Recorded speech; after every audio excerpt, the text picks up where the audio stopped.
Paz e bem. Meu nome é Maria Antônia Orreda, eu sou bacharel em Teologia e este é o canal Paixão pela Palavra. Vamos lembrar de curtir, compartilhar, comentar e ativar o sininho. Estamos no mês de setembro, mês da Bíblia, estamos acompanhando a carta aos Gálatas. Pois todos vós sois um só em Cristo Jesus.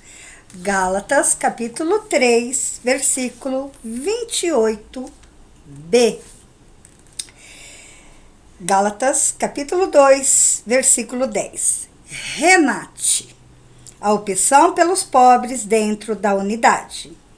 Na Assembleia de Jerusalém, que marcou as diretrizes do cristianismo originários, foi no final colocada uma prioridade, somente que nos lembrássemos dos pobres.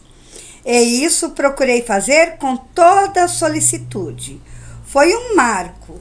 Dissemos que o hino batismal joga os seus raios iluminadores em toda a carta aos Gálatas. O hino colocou 3 assertivas: não há judeu ou grego, escravo ou livre, homem ou mulher. A orientação para se lembrar dos pobres está bem presente no hino.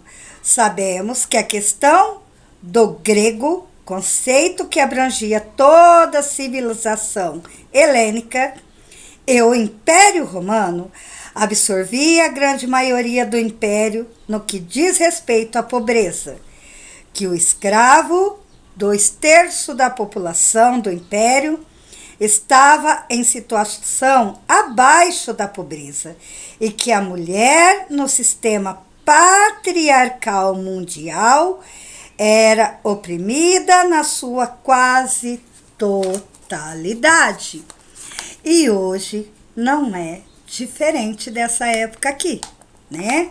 Muitas pessoas estão abaixo da linha da pobreza e o sistema patriarcal rebaixa e ainda humilha as mulheres. Infelizmente, até mesmo dentro das nossas igrejas. Cristo abriu o seu evangelho a toda criatura. Na época de Cristo, ser seguido por mulheres era um escândalo. E ele não fez distinção de pessoas pobres, humildes, se eram mulheres ou homens. Ele abriu o seu evangelho a todos. E isso é bom nós nos perguntarmos. Estamos acolhendo os nossos pobres e respeitando as mulheres da nossa igreja? Ou estamos sempre dando um quesinho, pondo um defeitinho, falando uma má palavra? Temos que tomar esse cuidado. Cristo veio através do evangelho dizer que todos somos iguais perante Deus e todos somos um no amor de Cristo. Se os membros daquela Assembleia de Jerusalém, os judeus cristãos, pediram a observação da lembrança dos pobres, se Paulo afirmou que ele tinha procurado olhar pelos pobres com muito cuidado, então nasceu nos cristianismos originários, desde o início, a opção pelos pobres, porque o modo de produção escravagista romano e a sociedade patriarcal criavam em suas raízes um sistema desigual. A mulher já nascia discriminada e a maioria masculina já vinha ao mundo no universo da pobreza ou abaixo dela. O sistema era sinônimo de mal do mundo. É nesse sentido que o hino, ao propor os níveis de igualdade nas diferenças e a liberdade para todos, é uma denúncia a quaisquer disparidades. O hino, baseado no Cristo Jesus, é um projeto de vida que propõe uma sociedade na qual os desequilíbrios caiam, as desigualdades desapareçam e as assimetrias sejam apagadas.